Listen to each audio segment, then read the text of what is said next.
Bonjour. Bon, on va continuer un petit peu avec cette guerre de 14-18, vue d'un autre côté que du côté uniquement patriotico-français.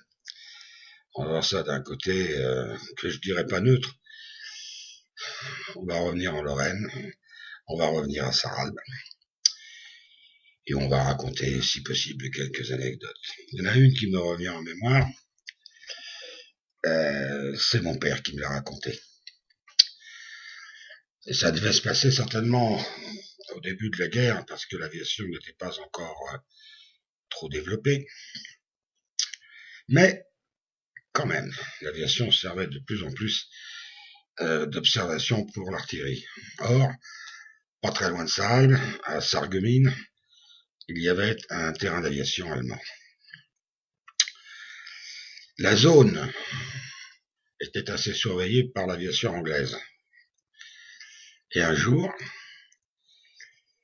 il y a un avion anglais qui avait dû aller bombarder l'aérodrome de Sarreguemines, qui revenait en passant par Sarralbe, Sarreguemines étant à l'est. Ou pas loin, vingtaine de kilomètres maximum. Et cet avion anglais était poursuivi par des chasseurs allemands.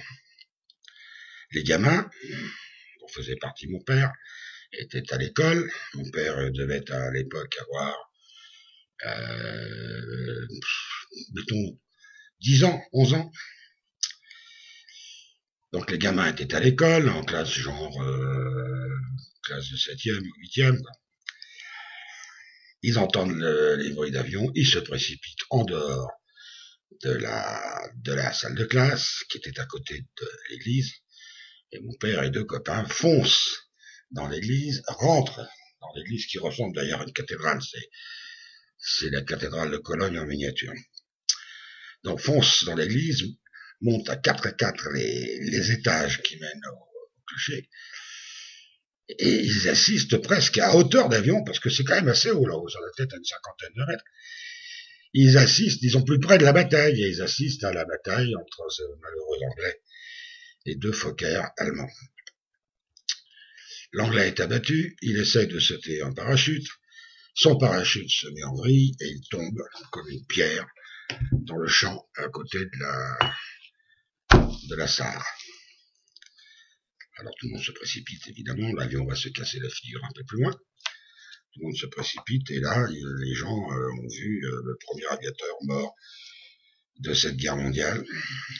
Le pauvre garçon s'était enfoncé d'une dizaine de centimètres dans le sol un peu meuble, et il était mort. Évidemment, les gamins ont pris les rangs. Ça a été le premier souvenir grave de mon père, qui s'est rendu compte que ce n'était pas un jeu, que c'était pas un meeting d'aviation, mais que c'était sérieux. Enfin, ça, c'est la chose qu'il m'a raconté. Ma mère avait le souvenir de cet avion, mais elle ne l'avait pas vu. Oh, il s'en est passé d'autres des choses. C'est vrai qu'il y avait quand même eu le début de la bataille de Verdun, qui est loin. Mais la terre tremblait de l'artillerie, sans arrêt. Et cette bataille a duré longtemps, elle a duré presque un an. Et le sol a tremblé. Et la grande peur, c'était lorsque le sol s'arrêtait de trembler. On savait que là, c'est l'infanterie qui allait attaquer et qu'il allait y avoir un maximum de morts. Et là, des deux côtés.